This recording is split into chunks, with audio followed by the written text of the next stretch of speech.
ያገሬ ሰው በጥሩ መታማት የምትፈልግ ከሆነ የምትደግሰውን ድግስ ሞቅ ደመቅ አድርገው ይላሉ። አሁን ኤልሜንቾ በወርቅ ሳጥን መቀበር ምን ይሉታል? እንደምታዩት የኤልሜንቾ ቤተሰቦች ሬሳውን ከመንግስት እጅ ከተቀበሉ በኋላ እንደምታዩት በወርቅ ሳጥን ነበር የቀበሩት። ወርቅ ሳጥኑ ግን ስንት ያወጣል? $500,000 ያወጣል። ነገር ግን ኤልሜንቾ በወርቅ ሳጥን መቀበሩ ብቻ አይደለም ሊገርማችሁ የሚገባው፣ ወርቄ እያለ የሚጠራት ልጁም ያቺ መንግስት የሚፈልጋትና የሚያሳድዳት ልጁ በቀብሩ ስነ ስርዓትም ተገኝታ ነበረ።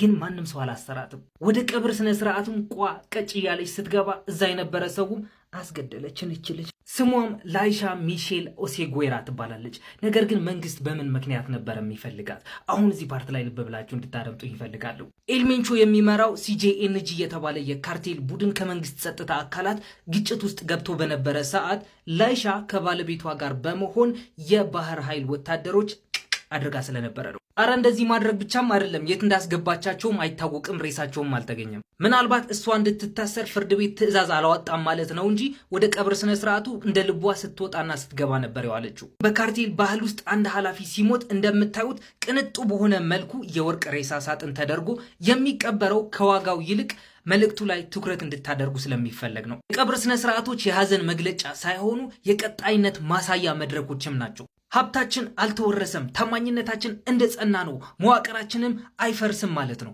ስቲል ግን ይህ የቀብር ስነ ስርዓት የሚያሳየው ሜክሲኮ በሲጄኤንጂ ቁጥጥር ስር እንደሆነች ነው። ባለፈውም ወንድማችን በተመለከተ የሆነ ቪዲዮ ሰርቼ የላችሁ ነበረና እሱም ቪዲዮ ቲክቶክ ምንም በማላቀው ምክንያት አጥፍቶታል። ሙሉ ቪዲዮን ማየት የምትፈልጉ ከሆነ ግን ባዮ ላይ ባስቀመጥኩላችሁ ሊንክ እየገባችሁ ማየት ትችላላችሁ። አካውንቴም ተመተውብኛል፣ እጅግ በጣም ክፉኛ ነው የተመታብኝ። ሼር፣ ኮፒ ሊንክ ማድረግ እንዳረሱ ይሜ